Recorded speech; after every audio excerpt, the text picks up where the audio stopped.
সারা বছর আমল করেও কি আপনার ইবাদত কবুল হচ্ছে না? এই 13 শ্রেণীর মানুষ কারা একটু খেয়াল করে দেখুন। আমরা অনেকেই আছি যে আমাদের অনেক আমল ইবাদত বন্দেগী করি, যার একটাও আল্লাহর কাছে কবুল হয় না। আজ আমরা এরকম 13 শ্রেণীর হতভাগা মানুষের কথা জানব, যে মানুষগুলোর কোনো বদামলের কারণে, কোনো ত্রুটির কারণে তার কোনো আমলই কবুল হয় না। আবার অনেকের সুনির্দিষ্ট কোনো ত্রুটির কারণে ওই ত্রুটি সংশ্লিষ্ট আমলটা ওইটা আল্লাহর কাছে কবুল হয় না। কারা সেই হতভাগা যাদের সে আমল ইবাদত কষ্ট করে করা নেক আমল সেটা আল্লাহ তাআলার কাছে গ্রহণযোগ্য হয় না? এর মধ্যে সর্বপ্রথম যে শ্রেণী মানুষের কথা আমরা বলবো তারা হলো কুফর এবং শিরকে যারা লিপ্ত। আপনি নিজেকে মুসলমান দাবি করছেন, নামে মুসলমান, অথচ আপনার মধ্যে শিরক আছে, কুফর আছে।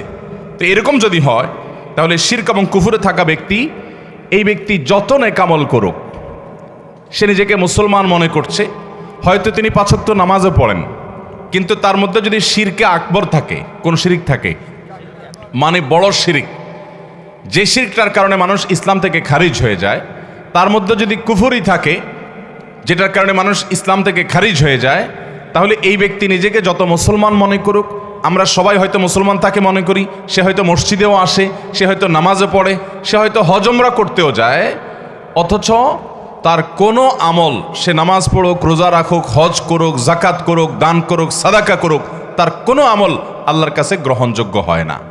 আল্লাহ তাআলা আমাদেরকে এরকম হতভাগ্য মানুষের কাতারে যেন শামিল না করান। কোরআনে হাকিম আল্লাহ রাব্বুল আলামিন বলেছেন, ওমাই ইয়াকফুর বাদাল ঈমানে ফাকাদ হাবিতা আমালুহু ওয়া হুয়া ফিল আখিরাতি মিনাল খাসিরিন। যারা ঈমান আনার পর আবার কুফরি করে, ঈমান আনার পর কি করে ভাই?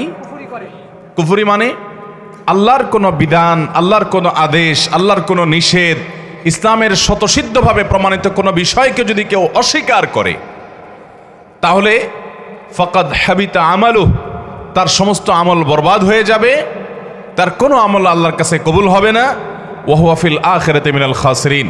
অনেক কষ্ট করে আমল করে যাবে, কিন্তু আখিরাতে যেয়ে দেখবে সে ক্ষতিগ্রস্ত হয়ে গেছে, লুজার হয়ে গেছে, তার কিছুই আল্লাহর কাছে কবুল হয় নাই, এবং কোনো আমল তার আমল নামায় কোনো নেক আমল লেখা নেই।